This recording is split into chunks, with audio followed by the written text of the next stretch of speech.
I think we're ready to get started. Okay, so I'm going to talk today about the ion channel part of the CiPA work that's been done. And this is really the whole point of this is to, transfer the workflow over to more high throughput methods for measuring drug effects on cardiac ion channels. So the agenda for the talk today is to basically give a current status of the high throughput screening work on ion channel workstream, and I'm going to provide some examples of the data, and then provide an outlook for the future. In particular, what are the things, the important aspects to watch out for when you're utilizing high throughput automated patch clamp systems, and a brief look at how the results from the ion channel work correlate with the results coming out of the Myocyte workstream. Okay, so I think my timeline down here is a little bit out of date. It says today is sometime in March. Actually, we're a little bit farther ahead than that, but not a whole lot has changed since March. We have completed both phase 1 and phase 2 for the ion channel work in the HTS. And so that's where this fits in. So drug effects on multiple human cardiac curtains measured on the channels themselves. We've already heard about the in vitro effects on the myocytes. What's going to bridge all of this together is the in silico modeling, and then finally, replicating these, correlating these to actual clinical evaluation of drugs. Okay, so for the HTS work that was done, there were 6 different platforms that were employed: the SyncroPatch 384 patch engine, the Patchliner, the QPatch, IonWorks Barracuda, and IonFlux, and a CiPA. The ion channels that were tested were HERG, and it was tested in both the standard pulse and tail current analysis, as well as the Milnes evaluation, which takes into consideration the kinetics of compound blocking and unblocking, or binding and unbinding to the channels. Then there was NAV 1.5, both the peak current and late current, calcium channel, and 3 of the potassium channel conductances in the cardiac tissue: KBL, QT1, MIN-K, KIR 2.1, and KB 4.3, KCHIP2. Okay, the experiments have all at this point been completed, and the manuscript for the phase 1 data has currently been drafted. The other thing to point out is that for all of these channels, we're actually measuring at both ambient temperature, room temperature, and at physiological temperature. And those physiological temperature experiments were done using the SyncroPatch and the Patchliner. Okay, so there are 2 phases. Phase 1 was basically a calibration study, and phase 2 was a validation study. The calibration group consisted of 12 drugs of high, medium, and low risk. And for the validation group, it was a total of 16 drugs, also categorized as high, medium, and low risk. All of these drugs arrived at all sites blinded, so nobody knew which drug was which to start out with. Here's an example data set showing activation of HERG using the standard protocol. This is the activation and followed by a ramp segment to elicit the tail current that most people associate with HERG activity. So here I'm going to show you example recordings that were taken from the Patchliner. This is showing on the top 3 panels a time course of measurement of HERG activity. This is the outward tail current over time here, with the addition of 4 increasing concentrations of cisapride, followed here by a final full block concentration of a control blocker. And then in the middle panel, what you're seeing is the actual current trace, exemplary current traces, showing in gray the control before addition of cisapride, followed by light blue and darker blue traces showing you the reduction in the tail current as you move to higher and higher concentrations of cisapride. And finally, on the right, this panel shows you the concentration response curve for n equals 20 cells, and providing you with an IC50 of 112 nanomolar, a slope of 1.4. Just to give you a sense of how much rundown would be observed in the control situation, we have vehicle additions across the same time course, showing that there's essentially no rundown or run-up for herd on the Patchliner, out to approximately 20 minutes. One thing to note here is for each, this is a pretty long experiment, for each concentration, we're seeing that the block is reaching steady state, and in each case, for each of the 4 concentrations, we're allowing 5 minutes to achieve steady state block. Okay, so the next steps is to correlate Dean's statistical analysis to the variables. Again, compound incubation time, whether it's a single concentration or cumulative, and the wider use of rundown correction, and also the possibility of re-examining the choice of concentrations tested. 4 concentrations for constructing IC50 curve is in many cases sufficient, but in some cases you could have a significant benefit by expanding the concentration range.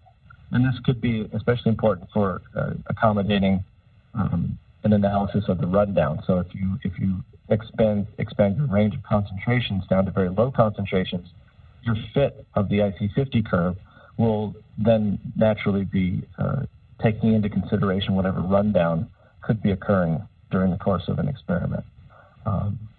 But that said, I would say that all of these groups that participated in Ion Channel HDS, we're doing this basically in addition to their regular jobs. So it's a lot of work that went into this, and so we had to be judicious in choosing how many concentrations to test in the first place. And I think that the group did an excellent job of choosing the proper concentrations that covered the physiological range for each of the drugs. Okay. So to finish off, I want to take another look at the ion channel, some exemplary ion channel data, and bring in how it compares with the Myocyte data as it's been generated in parallel. So in this case, we're looking at measurements that were made on the SyncroPatch at physiological temperatures at 35 degrees centigrade.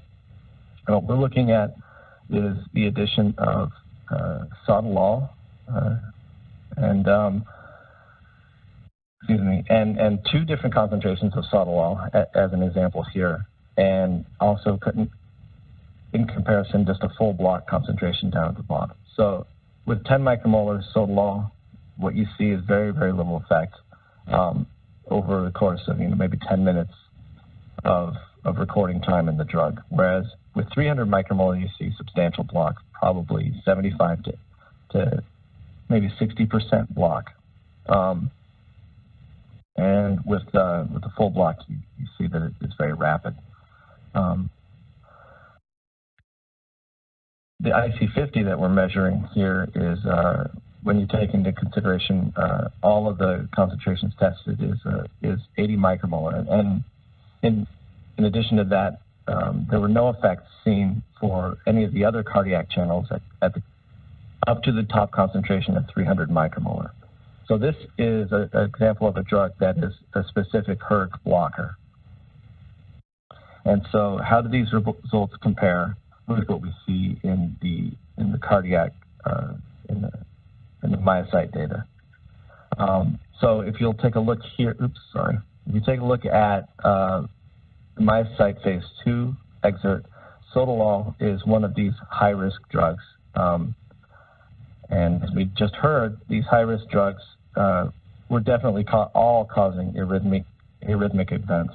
And so even at 10 micromolar Sotalol, we're seeing arrhythmic events denoted by these orange arrows in the voltage and in the impedance measurements. And up top here is controls in the absence of drug. So there might be a little bit of a disconnect here. You might expect that at 10 micromolar, we should be seeing some more effect on hERG here. And I would say probably this highlights one of the issues with going back and forth between these two platforms. So you heard from Sonia that the Sotalol is all drugs were incubated for half an hour with the cells, and in this case, in the patch clamp assay was only done for maybe 8 to 10 minutes. So probably we might be seeing a little bit more effect for longer incubations with the drugs on the HTS platforms. Another example here is Vandetanib. And in this case, we're looking at data that was generated on the Patchliner. And this is an example traces showing in gray the pre-drug tail current from hERG, and then in light blue and darker blue, increasing concentrations of Vandetanib. And you can see that it's a blocker of hERG, and when you plot the IC50, you get an IC50 of 230 nanomolar. Now, this is fairly selective for hERG, probably on the order of 10-fold against CAV and KV 4.3, and maybe 5-fold for NAV 1.5.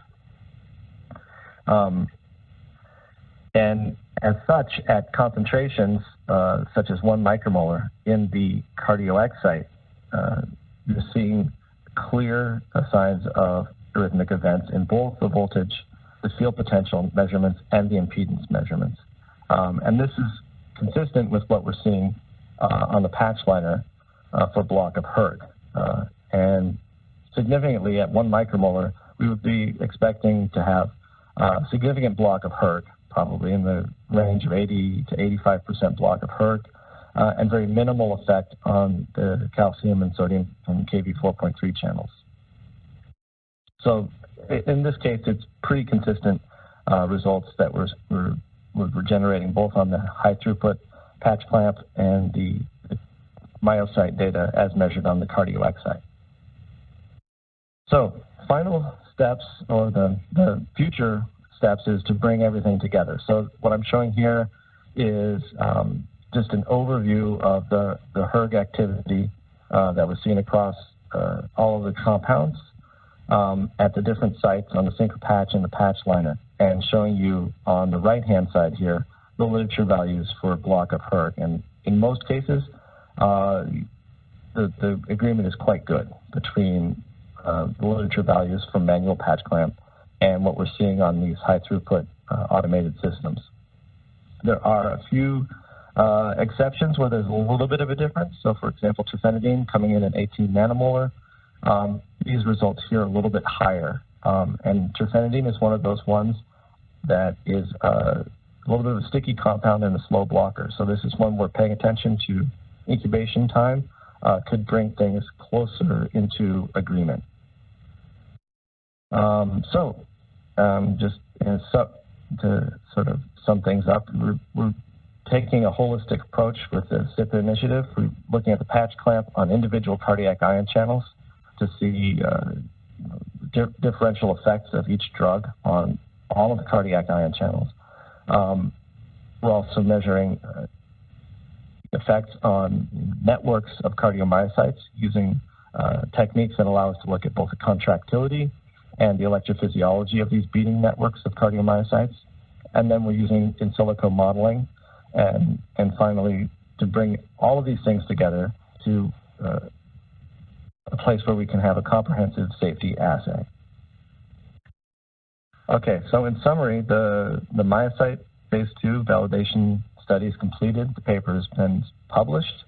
For the HTS ion channel, the phase 1 manuscript is currently drafted, and we expect that to be submitted in the coming months. So for Outlook and next steps, what we're looking for is to get deeper insights into drug effects by bridging the results that we're getting from the work on the ion channel electrophysiology on the automated platforms with the results that we're getting from the Myocyte networks that are being measured both in the impedance mode and in electrophysiology of the extracellular field potential.